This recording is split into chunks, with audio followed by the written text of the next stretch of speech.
Good afternoon, Alex Dunn. Welcome to Talk Badminton. Well, man, it's nice to be here. I'm interested to see, looking forward to speaking to you about this. Yeah, it should be good fun. Have you watched many of them? Yeah. Yeah. I've seen, obviously, I'd seen Martin Campbell's because also I'm friends with him on social media. So I'd popped into his, and then obviously my partner Adam had messaged me saying about what you were doing. So I was quite interested to Yeah. get involved. It's quite interesting to hear everybody's different stories. Nobody thinks they've really got a story, but they always do. Everybody says, "Oh, who's interested in me?" Everybody's the same. And actually, it's quite interesting. Everybody's got a story. I was speaking to Caitlin Pringle yesterday. She's got some great stories from through in Glasgow and Bob Euler and did you used to play with her? Nah, I never had the pleasure of playing with Caitlin. Unfortunately, I Did think you? she's quite a few years older than me. And when I first came in, she was obviously a bit more established than I was, and we never really got put together. And her brothers then? Are they about the same age as you? Yeah, Kier's a year below me. Right. I think Adam's 3 years below me, which is quite strange because obviously we're all the people in the squad at the moment are Right. quite or of similar ages, and we're all quite friendly. And it's weird to actually think back to like juniors. You're like, oh God, he's so young, but now I'm friends with him. That's weird, isn't it? And am Yeah, I right in saying I can't remember who I was talking to about the training, how you're in bubbles and stuff? Was it Adam actually that mentioned that are you in kind of you got your own bubbles or something? Is that right? For kind of playing yeah. bubbles, is it? How does that work? It's been, I think it's been progressing kind of slowly. I'm sure Adam had mentioned it. That I think at the first when we first back in the after the first lockdown, we were allowed back in, but it was only like one against one, and you had to be. I think you had to meet a court between each person, and then obviously as the rules eased, we also were able to develop into training bubbles. So I think it was around 5 or 6 of us in each bubble, and then also it depended because there was tournaments then being played. So depending on what tournament and who was going, your bubble may change, but obviously it was within a week or 2 week time limit that you could then switch from different bubbles. So it has been a bit strange. Have you had to get tested as well? Yeah, I think I've had about 13, 14 tests now. Wow. And as of this week, I think with the Institute of Sport, we're being given self tests, so we have to do it 2 times a week Really? for I'm not really sure how long, but for probably the foreseeable future. So it's a lot of testing being done, Did I and can't say they're see? very I, pleasant. s- I saw one of the internationals getting tested, and it was something.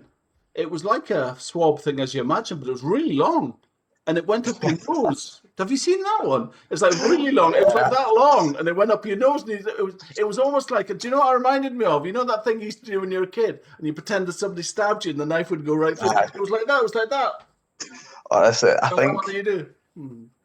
I think when I first got it, like I'd No, also is it heard like that about one? Like that one? Hold on, something. Like it just that. goes right down. Honestly, that's what it feels like. Is it? Just what I'm saying, I'd also heard when people had it, like, oh yeah, just they go like really far up, and I was like, so I've never had anything up my nose No. really, Why would you? Why would and you? it just kept going. I was like, surely that's as far as it goes, and it just keeps going. And then when it gets there, it's so uncomfortable. That is weird. He's like virtually scratching your brain. You think to yourself, Yeah, that is awful. It looked awful. I remember seeing it and thinking, yeah, what is that? it's horrible. Yeah. So anyway, on with the questions. Let's go. So your full name, please. Alexander Dunn, No middle names at all. none, unfortunately. Okay. And your age? 22. 22. Well, I think you might be the youngest. The youngest I've had on. I think you might be. I'll take that. Caitlin's 27, I think. Yeah, Jordan Hart, 24. Yeah. And where are you from, Alex? I'm from Motherwell. Always been. Were you born there as well? Or? Yeah, well, I was born in Bells Hill, which is the town next to Motherwell, but it's pretty much merges as one now. And family, brothers and sisters? I've got one older brother. Is that Robert? That is indeed. I met him actually at a Fold House. Played badminton with him at Fold House one time. Yeah, he used to go to Fold. I'll need to mention that to him He used to actually, go to because Fold I House. don't think I've told him. Did you not? No, I don't think I've told him that we're getting an interview. Yeah, he's quite a good fan, isn't he? He comes to all the. I remember seeing him at the Scottish Open. He's yeah, ballsy. He's a ballsy guy, isn't he? Yeah, he's Ballsy. definitely a bit louder than I am. Quite out there. Really, that's good. And what about your parents? Do they play? Because I know No, Robert's no, keen. no. I know Robert's a keen player. So yeah, Yeah, no, no. Mum, dad, never really played. I think obviously they played it whenever they were at school and stuff here and maybe recreational at some points, but no like training or anything. and how did you get into it? What age were you when you first played? That's the first question, actually. That's the next question. Yeah, I think I was 8, and it was because of my brother. Um, so the Sorry, what primary was the school, age difference, Alex? Robert's 3 years older than me. 3 years, right? Okay. Yeah. And the primary school I went to is called Now Top. It's in Motherwell. Right. And I believe at the time there was a woman called Shirley Monroe. I Okay. don't know if you know of her. No. But she took Now Top Badminton, the badminton club there. Well, after school So kind of thing, or lunchtime. After school is that kind of yeah, something. yeah, no, it was after school. It was in a church just literally up the top of Motherwell, probably 2 courts actually, 2 courts, and as you can imagine, cramped. As So was all it church connected houses to the are. school, Alex? Was it arranged by the school, or was it totally separate? Yeah, I think it was arranged by the school. I'm not really sure how badminton kind of Yeah. started in the club or Hmm. how Shirley got involved, because I know she wasn't really part of the school, so the school must have went outwards to find a badminton coach. Hmm. And she, I think, must have been a really good teacher, because I don't know if you know the Morrison twins, No. Hannah and Sophie. They were extremely good juniors. I think they were top of their age. They were 2 years older than me. They were really good. My brother was obviously played, and I think Now Top ended up winning like the Scottish school quite a few Wow. years. And does that So obviously Hannah my and brother. Sophie, they still play before I forget? Do they still play Hannah and No, Sophie? no, not anymore. They've not played for quite a few years now. I think they must have stopped after junior, if they even reached under 19. I'm not 100% sure. But they still school. Are they still about? Do you know them or not really? Yeah, yeah, no, they still stay in Motherwell. I can't remember the last time I've seen them Yeah. I though. think I think badminton's like riding a bike. Do you know what I mean? What is that? Once you've played it, you never forget, really forget. You know, if somebody's been I've good, not. I don't know what you think, but I think if somebody's been good, if somebody at some stage has been good and you see them, you can see them 20 years. I mean, I'm obviously a lot older than you, but you can see somebody walk in and they start playing and you can see, I know, you know, if somebody's been coached, even Yeah, from yeah, 25 years ago. Or somebody will come in and say, I used to play blah, blah, blah. I used to win. The amount of times you get that in my club, oh, I used to be, oh, I was the head, I was the best at such and that. I'm coming to court and you go, no, you were never. That's a blatant. You see that all the time in club badminton, to be fair. Yeah, so absolutely. I just wonder about like, these two coming in. They should get back to badminton. They could probably be quite good again one day if they loved it. Yeah, They could I probably be again. You actually, know. I think when we To be look back fair, now, everyone to always. be fair, they're only 22. Yeah, yeah, no, It's I not think like it's not like me. You know. when we look back, I think we always, I think whenever we're in trips, we reminisce about how I think it's the same in all sports. Like sometimes you get juniors who are unbelievable, and then as you get older, they kind of fade away. And I think not that Morrison's fade away, but they could have been really good women's doubles players, because they were like extremely consistent. Could honestly play their shuttles about for days, and at world class badminton women's doubles, I'm sure they would have been very good. Isn't it funny how your brain is though? At that time, you remember things differently to how they were. Probably if you look back, you think, Yeah, God, they're actually. I shouldn't say that. You build something up in your head, if you know what I mean. You absolutely. remember something. It's always so much better than you actually remember Yeah, it. I If you know. watched it, but just like yourself, I don't know if you watched Carolina Marin. Did you watch the documentary? Yeah, yeah, I Did did you see her as actually. a kid? She was rubbish. Yeah, I know. She- That was quite surprising. I like that, but everybody starts there. Of course they do. And it's just discipline. That's what Absolutely. teaches you, isn't it? And Yeah. determination and discipline, I think, is the thing. So you start with linear eight, and why and where did you start playing? Was it just something to do of a night time with a Shirley No, Monroe? it was because of the school club. My brother started to get into it more. I think he started to get coaching outside of the school club and started trying to participate in different like local tournaments or whatever. That's under 12, under 13 age group. So then, because he went, and obviously I got brought along, and then I started at the school club and kind of followed the same path as him. Quite enjoyed it. Started to get Is it, sorry, with Alex, was it, is outside. it a big community? Is there a lot of people? Was there lots to do, or was it quite a little place and you just thought of something to do on a night time? No, it was. I feel like again, like you say, when you think back then, I feel like it was very big in the community, especially around because I'm North Lanarkshire and then Hamilton beside me is South Lanarkshire, so it's definitely around that area. Yeah. It was quite a big community, is what I feel like. We did have it was the Lanarkshire Badminton kind of club. So they did a lot, especially in the schools around Lanarkshire at that time. There was, because I think the first one of the first clubs I went to was called Lasba, and I remember I actually had to have a trial because there was that many people that It's good. went for it. And I remember also like I had just started, and I was like, oh, there's no way I'm going to get in. And because I was again, I think I was kind of quite a young player at the time, and I managed to get. I remember I was absolutely buzzing with it at the time. So I think it was quite a big community back then See, compared to what it that's is now. alien to me. The idea of going to a club and vetted to if you're okay, are you good enough to go to this Yeah, club, kind of thing. I mean, most clubs that I know of, they'll accept you in, and if you're rubbish, you can keep going, but nobody want to play yeah. with you. You'll never get picked. You've got six, all the rackets are down, and yours is staying there all night long mostly. And that's a bad thing. That's a terrible thing to say, isn't it? But it happens. That's what happens. Whereas, and I know the higher standard clubs, they want to keep a level. Have you ever been to clubs where, that's a question, have you ever been to clubs where I went to a club once where they changed, they had a system, right? So let's say there's four courts, right? Bottom court, so let's say 1 to 4. The bottom court was the first time you went, you had to go on the bottom court, right? And then if you won your game, you'd go on to the second court. And if you won that game, you'd go on the third court. And if you won the third one, you go on the fourth court. And every time you won, you stayed on the top court. Every time you lost, you moved down the third court. And if you lost on the third court, you go down the second court. And if you missed, Yeah. this was the genius, right? If you missed a week, you had to go back to the first court. So it kind of forces you to keep going. Yeah, I suppose that is quite good idea It's to keep good, but it people was, coming. yeah, it wasn't great. To be fair, it wasn't great. Basically, the top four, everyone went. It was like their own club. That court Yeah, four, that was like their own club, and court one equally was the same. So anyway, sorry, I've got him waffling on. that's all right. Why did you start playing? So it was, yeah. So what was the main influence? Your brother, really? Do you think?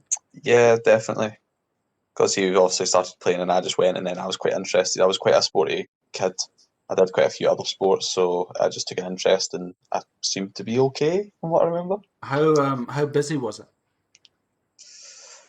In terms of the club, or in As in the terms, number of people when you went, like that first time when you went, how many people were there? Do you remember? Like that Shirley Monroe, there was that was, popular back then? No?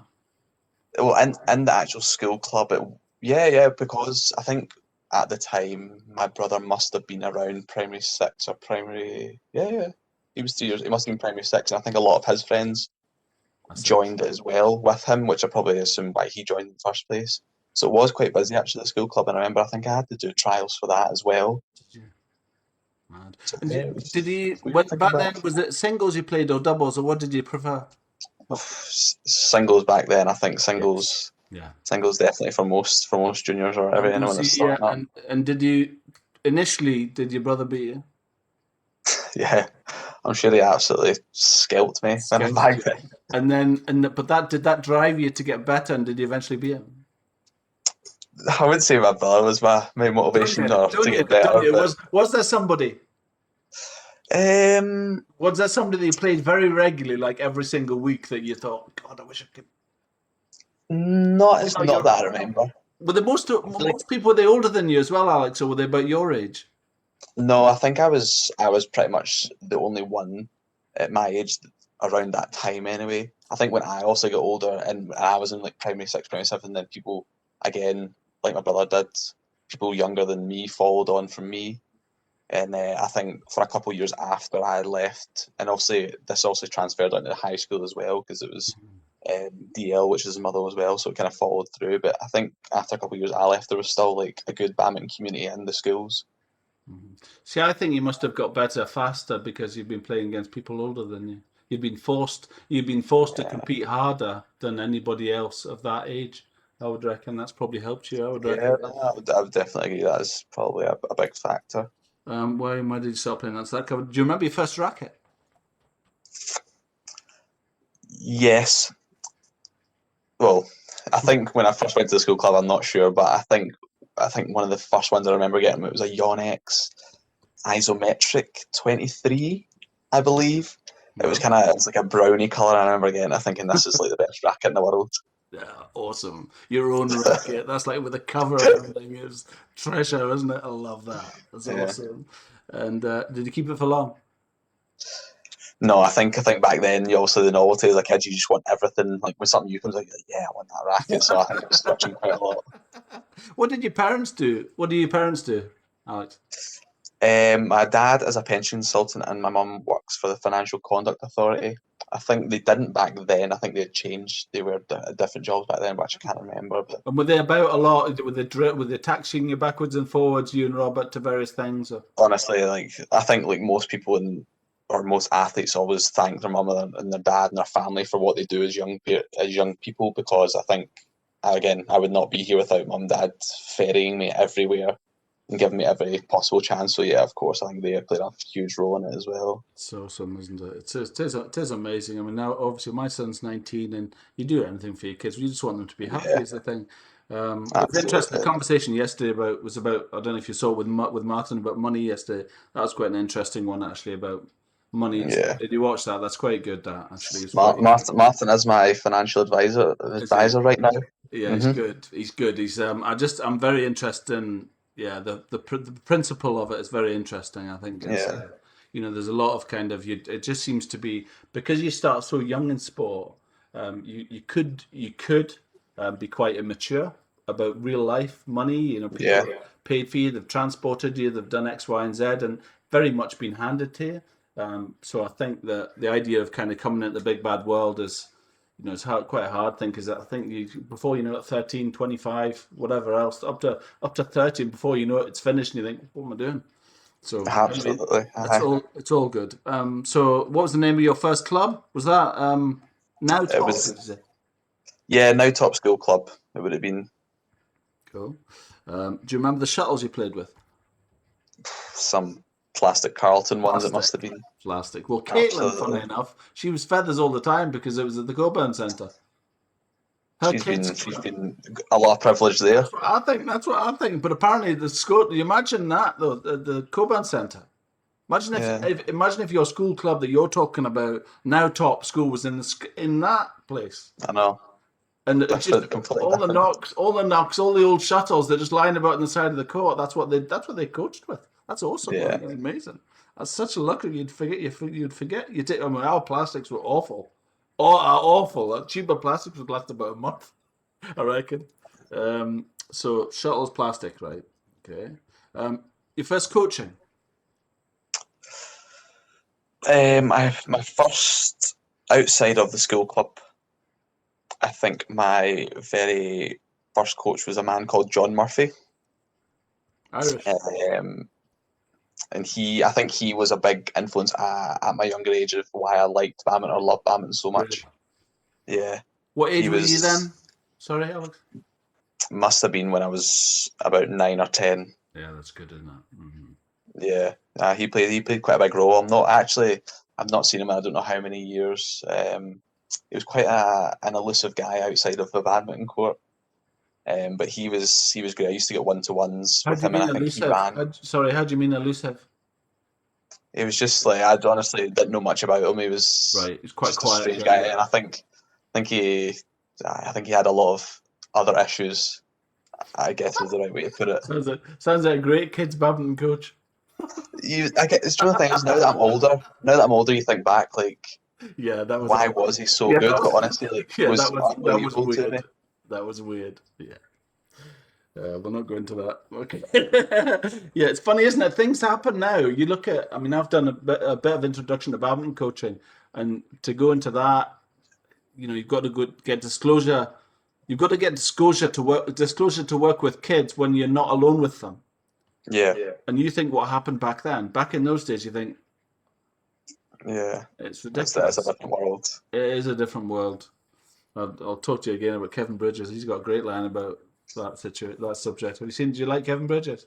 I have been to see him live Have once, and you? Have you heard he him was talk about unbelievable. I Jimmy? feel like I don't watch enough comedy.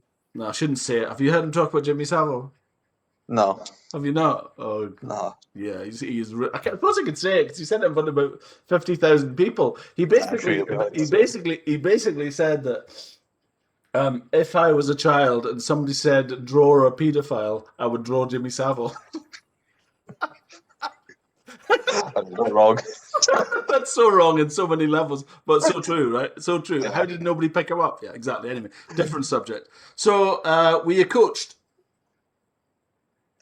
yeah, Yeah, yeah. sorry. You said John Murphy, right? So, Yeah, how long John. did he teach you for? Coach you, and do you remember what you learned first as well? My very first lesson, and the only thing is, I still don't do it right, even now. Um, so I'm sure you've seen quite a lot of players, but sometimes my foot goes in the way. Right. Also, my lunging foot turns in, and that was my very first lesson that I remember trying to get the movement when I was lunging to get my foot Really? straight.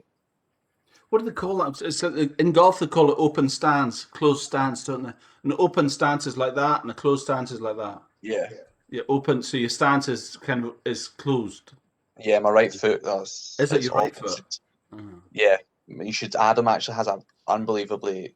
I mean, it's good but terrible. I think for me when I was under 13 in a national final, and my foot is literally the opposite way to what it should be. Really? Really? As a Are you double wonder, I'm jointed or not. something? Are you No, hypermobile no, or it's something? right. I've got such stiff ankles as well, so I'm not sure how I've not injured myself a bit more. I do fall over quite Have a you, lot, I must admit. have I'm a you had bit a clumsy sometimes with hypermobility, my feet. Alex? Say that again, sorry. Have you heard of hypermobility? I can't say I've got that from what I know. It's possible. Apparently, it's really, Yeah, really, maybe. really common. Maybe it's something I need to investigate more. Yeah, it is. It's one of them. It's like your ankles, your joints, your knees. My son's got it. He's there's a scale. I think it's one to whatever, and it means you can do. So I've got it in my thumbs, which so I can. Yeah, and that's just double jointed in both thumbs. So Yeah. he's apparently all of his joints. So he puts his arm out like that, and it goes up. It can actually go in the opposite direction. Wow. It's quite an unusual thing. It's common in badminton though because allows you to like that. I can actually create an angle with a racket because Yeah. that thumb can go right back. Really twisted ankles that nobody really. So it's quite good at angles, but unfortunately, you don't get strength. Is the problem. Sorry, the coaching. So John Murphy. Okay. Do you remember your first ever tournament? That is tough. And I think it must have been a local, like Lanarkshire one. Either played in, it must have been played in Lark Hall, I think. Did you like them? Did you like playing in tournaments, or how did you get? Did you feel tense, or what was it like? Did you get No, excited by no, I it, or think was it nervous? What? I think I also was nervous from what I remember. But because at the time I felt so new to the scene, like I obviously didn't know what to expect necessarily, and also I wasn't expected to do any good. So Of whenever I course. came up against people, I think one of the matches I most remember was it must have been one of my first tournaments. It was played on Wishaw, and it was an age group singles where I think you play a game, and then depending if you win or lose on your ranking, you get put into a group. Hmm. I remember I think I must have been in the lowest group, Yeah. and I was playing a boy a year older than me. His name was Andrew Thompson. At the time, this boy was like the next big thing out of Lanarkshire. Yeah. Yeah. Really. And also, I had no expectations. I remember I took him like I could have beat him. I got a match point at one point and lost, but I was like, oh my god, like, I'm Just the actually fear not got to you. terrible. I'm not terrible here. Oh, that's so funny, isn't it funny? And when was it? Do you think? Just interested to know when it was that you thought I can do this for what? Professionally, When did what? Do you remember that situation where you thought? Was it one of yeah. them things? I'm always interested. Is it one of those things where you think I don't really know what to do? I don't know what I'm going to do. What do I like? Well, I like badminton. Maybe I could do badminton. Or was it somebody said, no, you should do this? Or what happened? Nah, I don't think it was in terms of me thinking what do I want to do. I think I'd obviously had that love of badminton since I was so young, Did and I you? never really. Did you love it? Like you loved it? Yeah, All like right. I absolutely loved it. And I think that's what I'm Okay. saying. I think John Murphy was a big influence into Right. why I loved it so much. Right. So I don't think I ever questioned that I didn't want to do it. Yeah. And I think it must have been around when I was 15, 16. and you're also getting to that age where kind of things or tournaments get a bit more serious. Like there's European juniors and all that, European circuits. Were you at that So I think level? Were around you then? Were you at that level with a lot of people um, of your standard and things at that age that were in the running, if you like? Were you? Was it close? Was it nip and tuck, or were you particularly in good? Scotland. Yeah, in that age group kind of thing. Yeah, I think in Scotland, I'd always been dominant in terms of I do. definitely singles. For I my do. age, I don't think I'd ever lost to someone my age or below. Yeah, it's interesting, isn't it? Because it's always been people that you've always played with people older. That's a common thing, isn't it? Yeah, yeah. And who was the biggest competition when in those competitions at 15? You're in finals, for example. Who would you be against? Do you remember? 15. It must have been a young man called Matthew Dogood, who at the time was also my partner.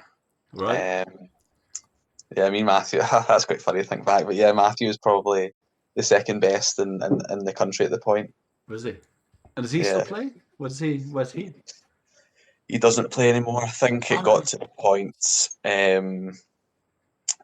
He still played up until like juniors, like under 19, kind of, or the last year of juniors. And I think we were kind of transitioning. We were invited into the senior national team to train a few times a week, and then I think at that point that's when we went our different ways. And I think Matthew also went to uni, so I think he focused more on his universities and his badminton. Do you think that's one of them things where somebody's saying to you, "Come on, get real. That's not a career." Is that what that is? Is that somebody kind of somebody? I'm not saying anything would say that, but I just wonder if how much of a commercial thing somebody says. You can like it and you can be good at it and still play it on the weekends and you still play it at night times and you can still take a day off for it. You can still be really good and you can still love it. But let's be honest, it's not a job, is it? Come on. Yeah, I think definitely in terms of badminton, I think many people don't see it, or definitely because even in professional, like it's not really shown in TV, so people don't know much about it, and they would never think, oh, that could be something you do for a living. It's a professional sport. So I think in terms of in Scotland and that level, you don't really see a future for it. I think I was quite lucky that I showed quite a bit of promise, so then I kept on pushing, and people would then suggest that that would continue. Really. Yeah, so I think it was different for me and Matthew at that time. Was there a conversation at any point, do you remember, when you would say, right, I love doing this, or how did you get to the bit where you thought, I love doing this, I love playing it, and I really want to keep on doing it, but where's the money at? How do I live on this? I'm just curious to know where that conversation comes from, who explains it to you, and how you work out how you live when you're a sports person, as opposed to I just don't, getting a job and getting paid so much a week or yeah, month or whatever. I don't think anyone ever sat me down and explained it. I think that's definitely why I was quite interested to do something like this, because it does give people who maybe are younger or don't know badminton an insight into what actually goes on. Because I would have wished that someone, I suppose it's not, I don't wish someone sat me down and said this, this, and this will Yes. make you a living. Because obviously it doesn't quite work out like that. But I don't think anyone ever told me. And I remember, I think when I first ever won prize money, I was absolutely ecstatic. 'Cause, like I didn't really think of it as much. I didn't really think, oh, I'm going to want it. I want to do this and make hundreds of money and make a living. I just Really. obviously enjoyed it because I loved it. And then obviously kind of the money started coming in, and obviously the more Mhm. you're exposed, the more you know, the more you learn, The more you the make. higher the income is if you win a tournament. And how much, out of curiosity, just how much of a driver does that become? How much does it start to overwhelm? How much does it become a pressure in the game? I was interested in that as to whether, when you're in competition, do you think about money now? Does that happen? I think it does play a factor. Especially not so much for myself, and I'm probably getting to that level of independence, I guess, because I still live at home, but especially for Adam, because I remember we had, because of coronavirus, and you're not playing tournaments, you're not playing club, like your financial income is then almost brought to zero. So if he's got a mortgage, he needs to basically almost win to be able to afford his home and stuff. Yes. And I'm at that point where I'm also trying to move out, so I'm trying to save. So the more money I would get, the easier it is for me to then save and move out. So I think it sometimes does apply a bit of pressure, which is not ideal. And it's going to affect you on court, right? Yeah, definitely. I think it's a factor that will play a big part. Yeah, I don't think there's It any, just I don't adds that think there's little bit any. more. I mean, I try and rationalize it as a person that's always worked in a kind of a commercial, I guess, a commercial job, and I've done.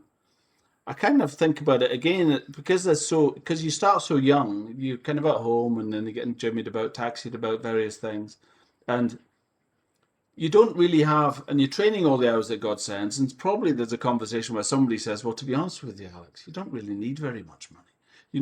All you need to do is to get there, bit of lunch when you're there. By the time you get home at night, let's be honest, you're knackered. So you're going to go to your bed about 10 o'clock, and you're just going to, you really don't need much money. So you're probably thinking in the early days, I can survive, I can keep on doing it. And, while it's good, you'll just keep on going. But I suppose yeah, I mean, you must see people, I guess, all the time when you're playing as a badminton player. You must see people, especially in the early days. You see your friends kind of growing up, getting jobs with a bank, getting 2 grand a month, and you're thinking, "Jeez, I'm hand to mouth here," kind of thing. I'm doing what I love to do, but all these people are. So there must be, I guess, there's people that just think that's what I want. I don't want to, I don't want to scrimp. I just want to go and have a steady income and just start making my way. Well, you've got to think. So I was talking to Martin yesterday. Sorry, I'm rambling on, but I was talking to Martin yesterday about the retirement age of a sports person. I don't know if you heard that. Is more like his retirement age. Like if you speak to me, my retirement age is about 60 something, right? But retirement age, effectively, when I need to think about what money's going to come in as an athlete, is about 30, 35, right? You need to start thinking about Absolutely. your life in the future. So anyway, it's just an interesting subject. I think I'm quite interested in what advice Yeah. the young players get, and that. I know there is. He told me there is advice with Scotland with the academies, the institute, the sport. They kind of help you a Yeah. little bit, do they? Yeah, that's the thing. Again, when I was growing up, I never even thought of the amount of avenues of things that involve a professional badminton player, and the Institute is a massive help to the people in Scotland. I think they provide their services are unbelievable. Like they do so much, they go above and beyond that I would ever expect them to do in Can you tell me their what whole that training if you need any contains? What help. is it? Can you tell me what that is? What is it? Is it a meeting that you have once a week, or do you say I need to speak to somebody? Do you have it scheduled? Yeah. What happens? It's so I think with the It's a badminton classroom we thing. get support through physio, strength and conditioning, psychology. I have a woman who I'm not sure what her actual title is. I don't know if it's a lifestyle advisor or not. Her Good. name's That's Shirley. good. It's all good. Yeah. She's wonderful. So you also get strength and conditioning So twice a I guess week. do they call that? What do they call that at school? It's got a name, hasn't it? Somebody in school. When somebody's in school, it's to teach them what the outside world's like, kind of thing. What do they call that again? Can't remember what it's called. I can't remember. I forget the name. Sorry, you're saying. No, it's like we also get our strength and conditioning, your physio. Yeah. We've got more psychology now, and then Shirley, who does a lot out with the kind of sporting environment, I guess. Yeah. With your if you're having issues outside of the badminton court, she's great, and you just give them a text, give them a phone. They're always handy to help you, so it's quite ideal. Is there a classroom idea thing for this for the club as such? Does that happen? Yeah. Um, For Not the sport. Hmm. necessarily. There's a couple almost like classroom things in terms of about doping, and we occasionally get a psychology webinar with everyone in it. So I suppose that's only classroom-like Yeah. things that go It's on. interesting, isn't it? There's so much more to than just sport, I think. Yeah, Okay, let's go back to questions. Do you remember your first ever tournament trophy, Lanark, and Matthew Dogood? Like that was good. Who was your? Yeah, he's going to get tagged for sure. So, what was your most successful and favorite event? It was the singles then when you started, was it? yeah, definitely. I think Up to up what age? until Uh, it was probably under 19 age where it gets to the point where you also need to kind of specialise. really? Yeah, so I think I actually was quite heartbroken at the time because I'd always envisioned myself being a singles player. I think that's what I'm saying most people do, Hmm. especially when you watch like big events with Really? like you've got your Lin Dans and Lee Chong Wei's growing up. You're like, oh god, I'd love to be like them. So the decision was almost made for me I would to disagree play with that. doubles. I would disagree with that. Having interviewed everybody, I would disagree with that. I think you'll find that most people, everybody has said quite strongly what they like, and very few have said singles. Really? Everybody, yeah, That's fair enough. most of them have said, I love singles, but in 5 minutes. Most of them said I love singles, but realistically, doubles is my thing. So you're actually, yeah, you're wrong about that. Most people when they're younger would love singles, but they wouldn't really Yeah. like it wouldn't like it as a career. Most of, even people that have grown up and said, "Oh, I used to like it when I was up to 16, 17." But yeah, but it's interesting. So do you still play singles now? Do you love singles still? No. Do you not? What at I all? think I think when you were saying that about the realistic idea of singles and doubles, I definitely agree with that. I think it is that kind of love and that maybe like childhood dream almost that sometimes what probably clouded my judgment in terms of what would be ideal and what is probably the best going forward. Because looking back, I'm thinking, yeah, I made, like, the decision was 100% right. I should have played doubles. Yeah, I think you'd finish a lot younger. But I think your athleticism comes across in your doubles. Don't get me wrong. You obviously, you're good at moving about the court. You're very fast. You're very strong, and you could see you'd be a good singles player. There's an interesting subject. We're going to run out of time, but we're going to have to come back and chat again if that's okay. That's all right. We'll just deal with the past. That's good. So I was just interested in whether how you feel about. I asked Adam this question when you've been coaching and training all day and you go home at night and somebody says, "Do you fancy going for a game of badminton?" Is there any part of you that says, "Oh yeah, that'd be great," or do you say, "Oh, no chance"? Nah, it's Really, probably 9 times out of 10. It's really. absolutely How not. many hours a day are you on court? I think pre-Corona, I Hmm. guess, it must have been 4 or 5 hours, depending what day and if it was weights, conditioning, court sessions. Yeah. So you're knackered at night, right? Yeah, I remember because even still, because I remember when I was also speaking about Matthew Duguid because he was from up in Aberdeen, so he used to live at mine when we was down training. I remember me and him used to go in and honestly like sleep in the train home, come home, have dinner, and literally just go to bed. We were so tired, and it's probably not much different now. Like in between sessions, I'll nap, I'll Really, come home, I'll go to my bed 10, get up at or really. pre-con obviously it was up about 6, so it's sleeping a lot of the time or training. Oh. How many days a week? It was Monday to Friday, and we used to do a Saturday morning session, but that kind of comes and goes now. It's amazing, isn't it? Your main competition, that was Matthew Duguid. I've already answered that question. Same because I'll just make sure I'll cover these questions. I think we'll call it a day with that because I think I'd like to come back. So all I've done is cover the past. Right? Sorry. Yeah, full name, your age, your home area, your brothers and sisters, Robert. What age were you first played? 8. When did you start playing? And that was Now Top was the club. First racket was a isometric 2. Was the name of your first club. What was it? Was the hole good? Tall? A high hole? Low hole? What? Awful. It was very cramped. The sidelines were pretty much walls. Hmm. I think the ceiling was okay in a church, I guess. A couple of beams here and there, but it was A typical definitely not. church, right? Radiators at the side and all that. Shuttles. Yeah, Right, literally. okay. Right, let's call it a day with that because I'm going to stop. This video is going to stop and I don't want to be rude, right? Okay. No, that's all right. Awesome. I understand. Thank you, Alex. I really It's enjoyed been that. great. We'll come back and answer the question. Was that okay? Yeah, no, I honestly loved it. Loved it. That's absolutely brilliant. Okay, right. Enjoy your afternoon. Thank you. We'll be in You too. touch. Take care. Thank you for that. Bye Cheers, bye. cheers. And you'll see it on it's on Audible now as well. So, all right. Okay, I'll keep Cheers. an eye It's out. not Audible. It's not Audible. It's called Anchor. Is the Anchor. podcast? You'll find it on Yeah. there. Now I've got you. Now I've got your posy picture. That's cool. Cheers, Alex. Cheers. Cheers.